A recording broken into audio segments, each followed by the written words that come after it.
Welcome, everyone. This is the Buttercup Podcast where we talk about early childhood topics. My name is Marisa Macy, and I'm the host of the Buttercup Podcast. I have a guest here today who is an amazing person, and we're going to learn more about working with a translator with languages. And so today I have Barbara Bocedi, and she is a professional language interpreter and translator.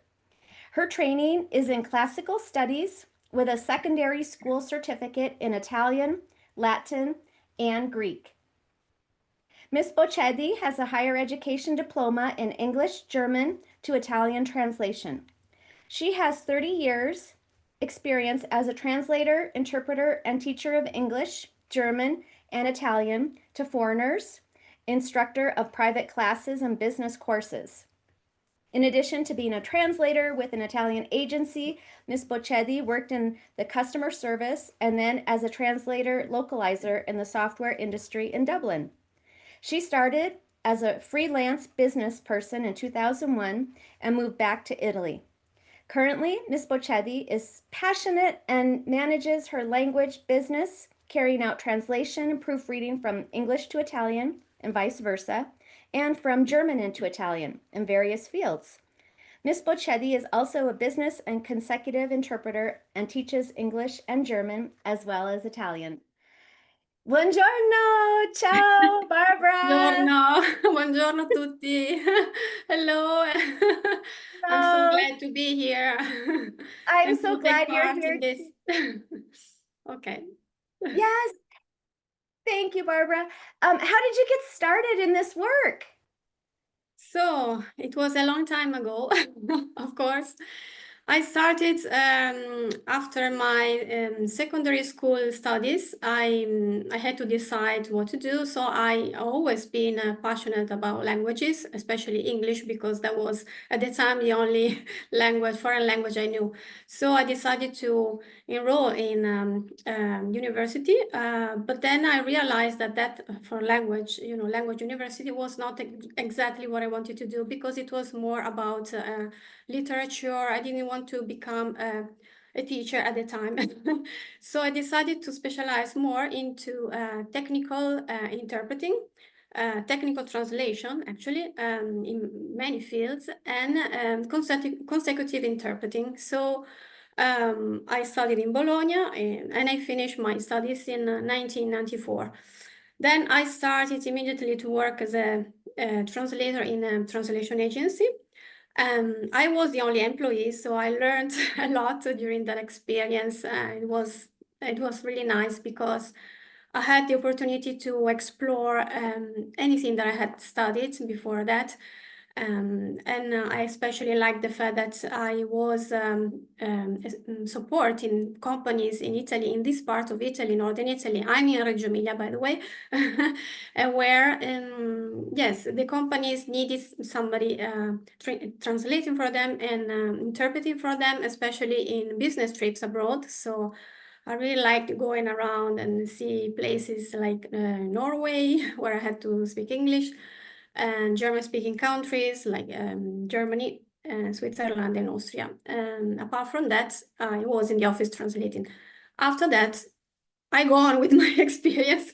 After that, I decided to change completely and move to Ireland, in Dublin. I stayed there for 3 years, and I came back with a husband, an Irish husband. And I have 2 children, so I learned a lot about bilingualism. That's why also we are here to talk about that. Yes, So, yes, thank you so much. And you mentioned that you're in Reggio Emilia, and that's where yes, you live. And that's where I got to know you in yeah. 2023 was the first time I met you. And you were translating for our group from America who came there to study the early childhood programs and classrooms. And you just did such an amazing job because a lot of the professionals that we met uh, are Italian speakers, and we from America are English speakers, and you just bridged the gap so beautifully for us and making uh, everything come alive for us with your translation. And I thought, oh, I want my students to learn from Barbara because we have a lot of children in our programs with early childhood education who are multilingual learners. And we can learn better practices for working with language translators and interpreters and trying to bridge that gap for families when English is not the home language here in America. So thank you so much for all the work that you do when we come there, and uh, you have so much experience. Do you have advice, Barbara, for how we can work with language translators when we have a translator who's doing interpretation in Yeah, another language? yeah. As you said, I started working through Reggio Lingua, which is the school that organizes study groups and Italian courses for the study groups that come over to Italy, and then accompanies the group to see the kindergartens and the preschools, and that's where we met. So I had the opportunity to collaborate with them, and I thank the Reggio Lingua for that.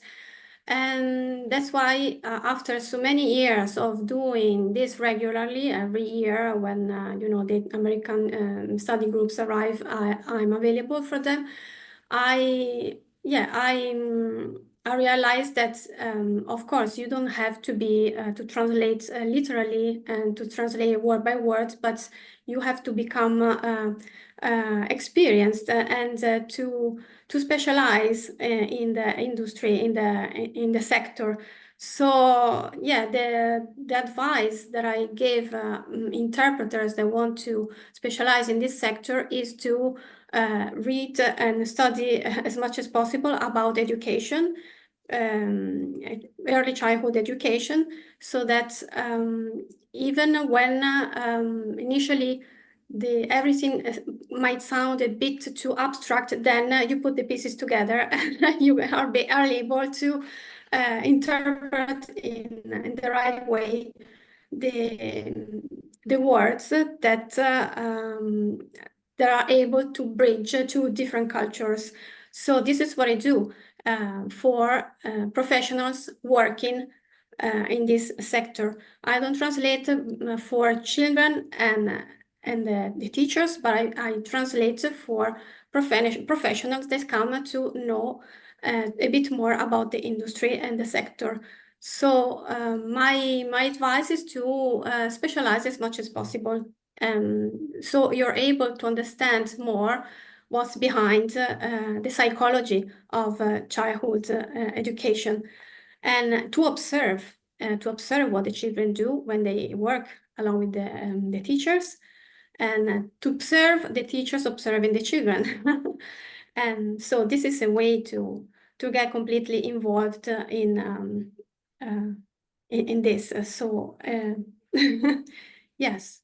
So Yes, yes, definitely. And uh, having a good foundation and expertise in the content area can be really helpful when working with a translator.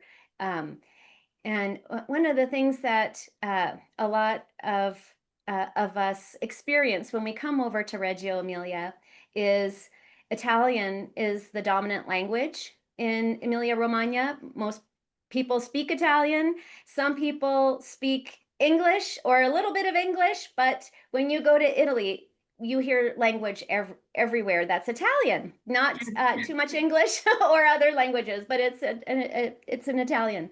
And one of the things that a lot of us experience is what it must be like for a child or a parent when you don't speak the dominant language. And so, even though I speak Italian, when I come to Reggio Emilia, I'm always worried that I'm saying the words wrong or different because the way I speak Italian is from the South, and Southern Italian is very different than Northern Italian, and the words could be totally different. And so even I experience that disequilibrium where I'm thinking, did I say that right? Like a lot of self-doubt. And so it's really helpful to be able to have that empathy for a child where the mother tongue is not what you hear when you go to school. And so uh, when we work with translators, it's really great what you said about the being able to have the content uh, expertise and then also work with the translator.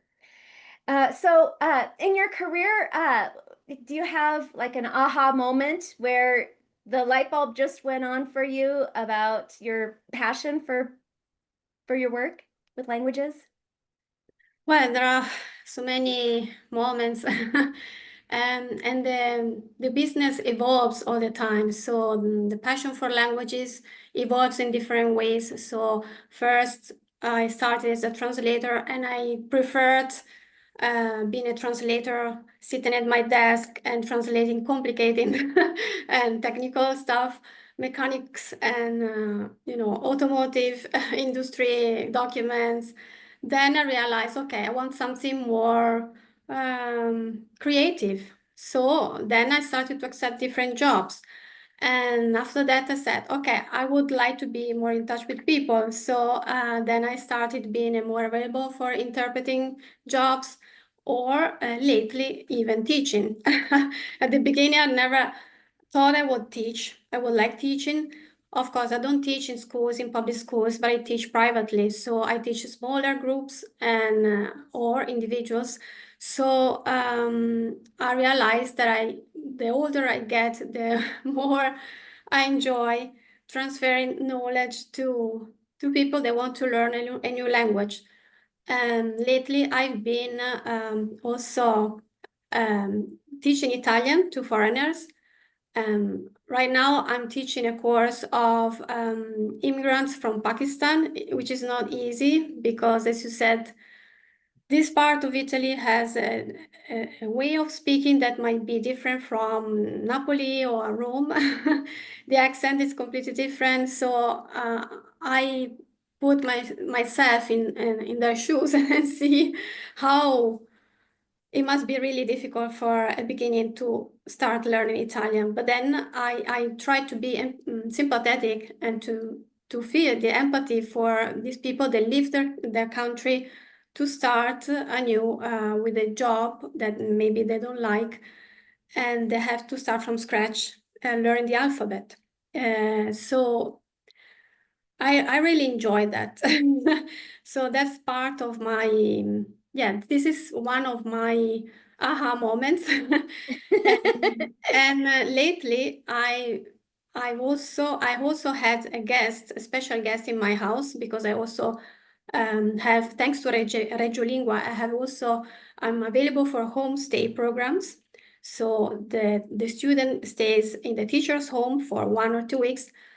This time it was not through Reggio Lingua, but my own acquaintance, and they decided to come over and to ask me if I was available to teach him Italian, but also to assist him because he's blind. So I thought I would never be able to accept something like that because I thought it was complicated. But no, it was one of the best things of my of my life. One of the best people that I know is this person, a special person that was able to express to take out again the passion for for work for the language learning. So this is one of my best moments so far.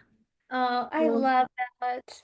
Oh, Barbara. So last last summer when I was in Italy, and I got to be with you. You sent me a picture one day of the lavender fields and yeah. yoga. Did you take him to the lavender fields? Because I bet that would have been a really cool sensory Uh, experience for him. No, Uh, because unfortunately the lavender is only in May, June, so you can't smell the lavender right now. He was here a few weeks ago actually, but I really felt that he would have liked to have um, a music experience. So together with my family and friends, we organized a concert for him in our garden.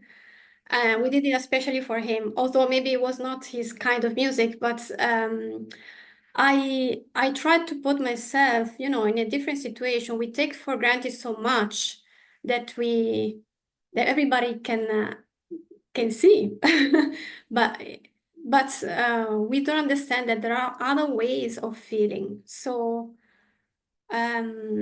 we were joking together about how to eat the food. You know, we take for granted that he knows exactly where the food in this plate is, but no. So I had to put myself in a situation in order to be to find the empathy, you know, and to understand that there is another way of knowing the world. And this is also brings me back also to the the Reggio approach and the children, from what my experience taught me, the children that experience the world through other senses, different senses. So the so-called 100 languages from Loris Malaguzzi, I learned that too, although I'm not really a teacher for, you know, of early childhood education. But after 15 years of translating for professionals like you, I just realized that every time I go back and see and observe the children, this reminds me also of my own children when they were small, and now they're teenagers, and how they grew, and in you know, experiencing different ways of you know, not necessarily following strict rules of how to learn a language or different language. They just grew up and they went with the flow. So if you have, for example, families, they come from different backgrounds. Once the children are together and they play and they put their skills in the same environment, then they're able to develop other ways of knowing the world. I don't know if I'm clear. Yes, I love that. And you talked about the 100 languages, and Loris Malaguzzi wrote the poem 100 Languages, and it captures his philosophy and the philosophy of the Reggio Emilia approach. And 100, 100, 100, cento, cento, cento. We have many different languages, and the languages we use to communicate with each other. It could be through music, it could be Yes, through the arts, it could be through words, and yes, yes. yeah, through food. And you mentioned food, and in Italian, there's a saying, fare la scarpetta. And Yes, when you have an Italian meal, a lot of times there's a bread basket in the center of the table, and a lot of people take the bread, and you're eating your pasta or whatever, and then the bread is, you make the scarpetta, means like a shoe. You make like a little shoe, and you use the bread to soak up the sauce or the ragu. And fare la scarpetta means you make like a little shoe, and you absorb the wonderful goodness of the sauce. And I feel that way with languages. I love hearing different languages. I love hearing when you interpret language for us when we come there. Do you have any advice, Barbara, about someone who wants to pursue a career in this field and go into becoming a language interpreter? Could be sign language, could be, you know, Italian to English. You speak German and so many beautiful languages. What would be a pathway for somebody who wants to make this a job, a career? well, going back, I would choose, if I wanted to pursue the career of an interpreter, I would choose to continue with the simultaneous interpreting, because there's need of that. Of course, it's a very difficult job because you need a lot of concentration, you need technical skills, and it's not for everybody. But that would be something that, especially in the medical sector, is needed. So But of course, if somebody wants to stay in this sector, the education sector, my advice would be, it depends on the context where you live, but if you need mediation between families that come from different countries and different backgrounds and school, that could be an option. Mediation, language mediator, also for people that come from countries, like refugees. So you probably need different languages, not the standard European languages. But yeah, uh, going back, I would choose probably a different language because 30 years ago it was different. There was, I choose the language because I lived in this area of Italy and there was need of German, for example, German to Italian. Now I would choose something that is more needed. For example, Arabic, Chinese, it depends in which sector you want to work. Um, and yes, so the important thing is to specialize more than be generic. Now there is more need of specialization. And that's it. So I Yeah. hope, I hope my experience is of help to people, to students that want to become interpreters. And this is my experience. Of course, one of many, because my other colleagues might have a completely different experience from mine. So it all evolves in different ways. And, you should be open all the time to curiosity, and passion for knowledge, learning new things, because you never stop learning. Yes. So, yeah. Yes, and for children who have individualized services because of a delay or disability, one thing that's really important to do is when you're creating your individualized education plan or individualized family service plan for infants and toddlers, is, and I'm talking to my students, make sure you write it into the IEP or IFSP language translation, because what's in the IEP is the student's right to their services, and we want to make sure that they get what they need. For example, I had a student once who he was deaf, and he had a sign language interpreter that came with him throughout the school day.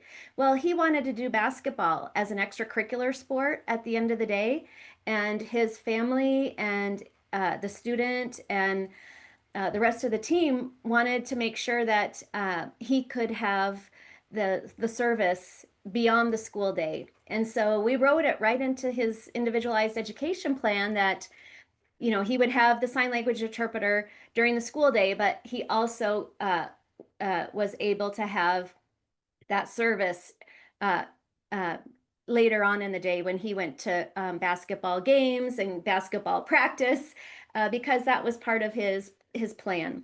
So, well, it's so fabulous to get to learn from you and learn about languages, and for supporting students who are multilingual, ways that we can support them and promote their well-being and their wellness. And it's great to learn from you.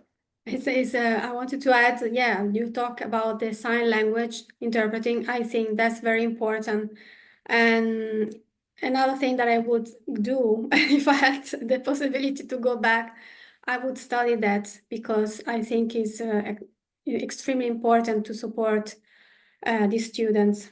So, and there aren't many, I think, interpreters that can support deaf people. So that could be a path that a student could follow if they want to become interpreters, you know?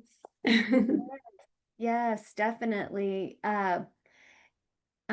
For students who have hearing impairments or who are deaf, it's not a lot of people in the general population. It's a low incident disability.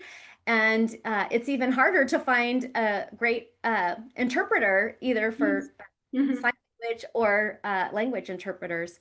One thing that we did in one of the schools that I worked with is we had a child who spoke a language that not a lot of people in that area spoke. And we had such a hard time finding services to be able to interpret and translate for the family and for the child. And we went to the university, and the university had many languages that they teach and that they have resources for. And so, if you have a university or college nearby, that's one place you might be able to see Mhm. for translation services. Yeah. Well, one of the things I have done during my career is created a curriculum-based assessment tool for professionals, and not me, but other people have translated it into other languages. So we have an Albanian translation, we have a Chinese translation, we have a translation for Spanish. Um, uh, so a professional who needs a Spanish translation, we have that as part of our tool. And it is so challenging to do a language translation because there's a front and back translation that has to happen. So, like for the Spanish, it had to be translated into Spanish and then Spanish back to translation. And it Okay. takes years and years and years to develop a really rigorous translation because it has to be field tested. It has to be used by lots of people because just like Italian, there's lots of dialects of Spanish. People in Mexico might speak it differently than someone in Puerto Rico. And so being able to have a translation that meets a lot of different people's needs, it has to be Mm. studied. And so it's wonderful when we can find tools and resources that are translated into other languages. And so language is so complex, and it's part of your identity, the language you speak, it's part of culture. It has so many considerations, and it's complex. Mm. Barbara, you're up in the north, and my mom's family is from the south. And a couple of years ago, we went to go visit the family farm, and we were staying at a B&B nearby the farm, and it was in Benevento. And uh, I was waiting with my daughter for my parents to come back and pick us up to go to the train station. And so we were getting ready to check out of the B&B. And my daughter was watching Bluey, the cartoon, and it was in Italian. And she was sitting there eating her yogurt. And I heard a tap at the door. And I wasn't expecting anyone. I was waiting for my parents, and they weren't back yet. And so I went to it. I went to go look out the window, and it was two people standing at the door. And I thought, oh my gosh, I don't know who they are. I'm not going to answer the door. Mhm. I didn't recognize them, and so I was finishing up with the suitcases and getting ready, and pretty soon the door opened, and it scared me, and I thought we were getting robbed. Someone was breaking into the B&B. And then I recognized the people, and it was the owner, and it was the person that was coming to clean the room. And I I said, oh, oh my gosh. I started laughing because I was relieved that it wasn't a robbery. And they came into the living room, and I said, traze, traze. And they started laughing, and I was thinking, why are they laughing? And so I What's said, that dialect? Is that dialect in your area? Okay, because I don't know either. So I can guess. Kitty Day, why are you laughing? I know why I'm laughing because I'm relieved. We're safe. And they said, we are laughing at you because we weren't expecting you to say traze. That's our dialect here. Our European dialect is traze. Yes. The true Italian way to say it is entrare. That's the verb, enter, enter. You may Yes. enter now. I Yeah. was trying to say, enter, you can come in. I recognize you. And they were laughing at me because they weren't expecting me, an Yeah. American, to be using their Benevento Yeah. dialect. And so that caught them off guard. They got me off guard. And it was a funny moment of Yeah. language and how we use language, and how language can be comforting, and it's part of our home, it's part of our cultural Yeah. identity, it's linguistic identity. And it's just so important when we work with children and families that we honor that Yeah, mother tongue and that home language, and that yes. we try our best to support the child and their Mhm. family too. And it Yes, means of course, I agree, and I don't agree with people. Well, maybe more in the past they were saying no, to integrate you have to stop talking, speaking your mother tongue at home.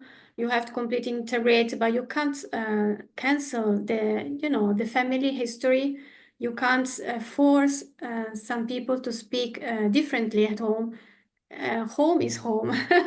And this is also what happens in our home.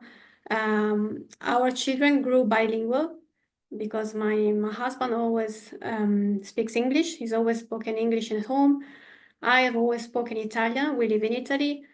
I speak in English with him, and then he speaks in English to them, and then all together we speak. It's a complete mix. I can't even explain anymore. And over time, and things changed because the children at the beginning were only speaking Italian because they were surrounded by children.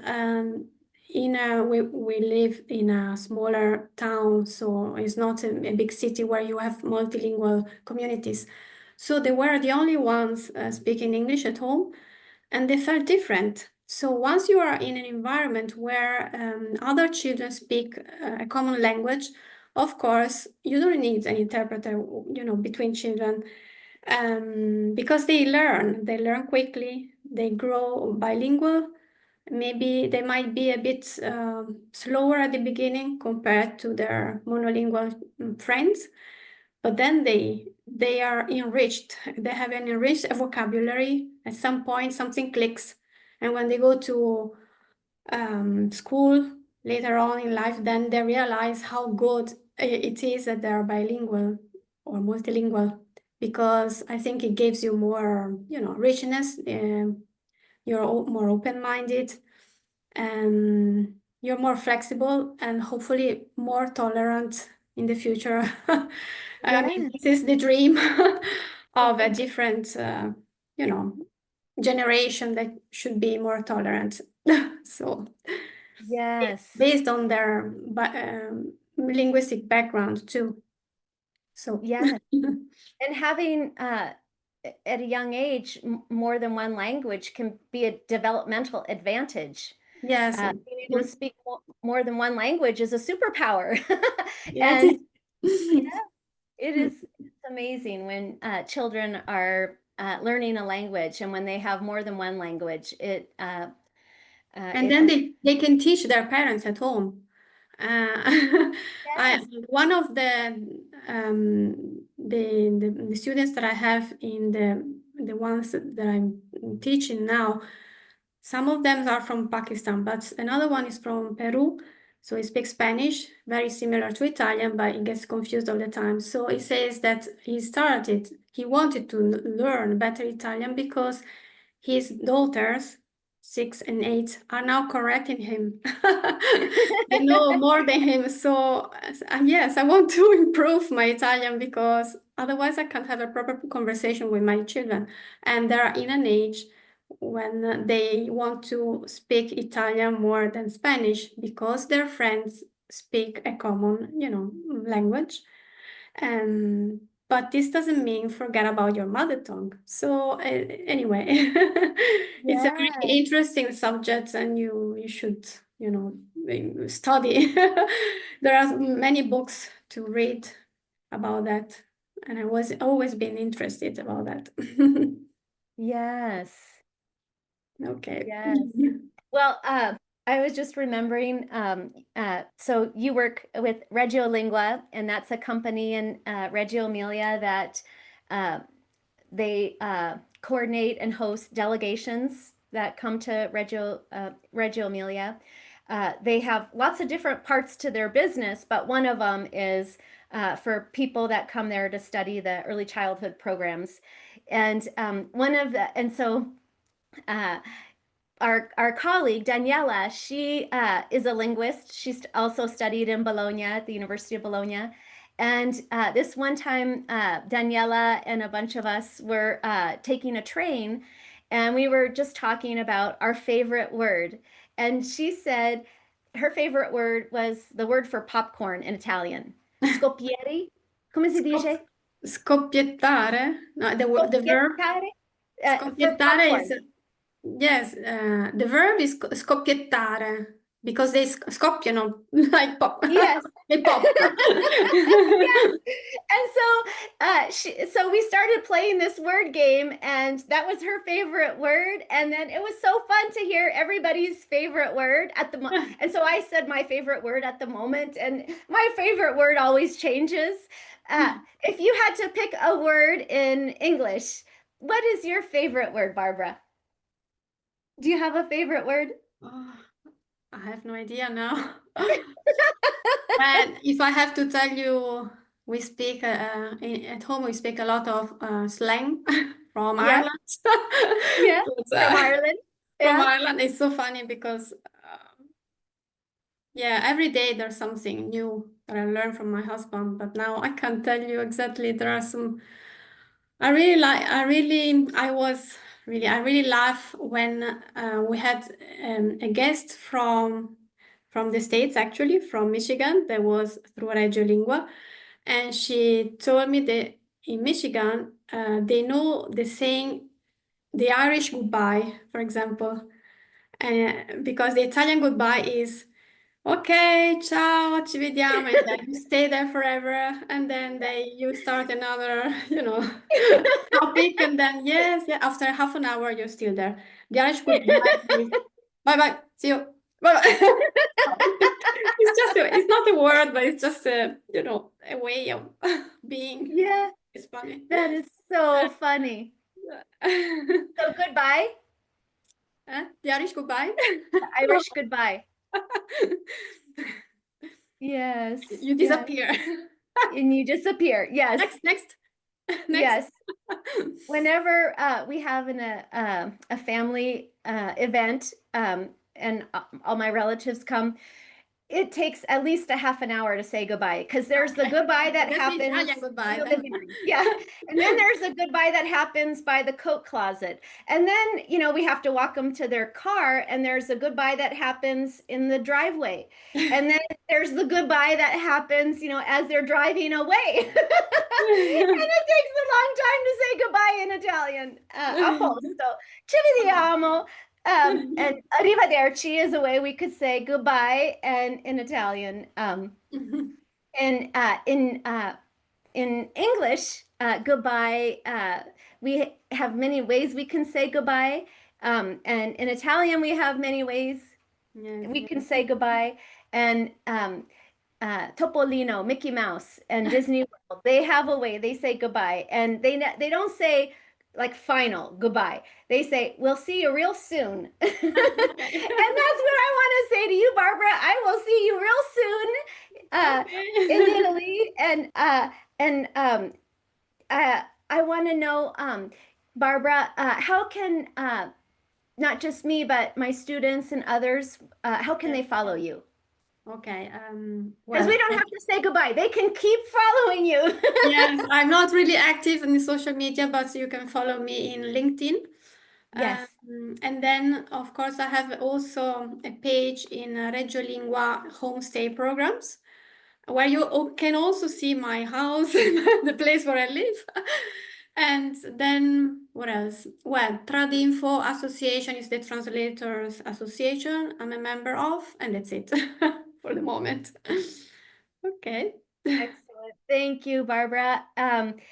It is such a joy to talk with you, and I just love so much the work that you do, and it's so great to learn more about you through the work that you do with interpreting, and thank you so much. Grazie Thank mille. you. And I just want to add that one of the best thing of my job is to meet people like you. So it's really interesting to get to know different cultures and nice people. So thank you so much, and thanks again. Bye bye. Grazie mille, Barbara Bocedi. Grazie.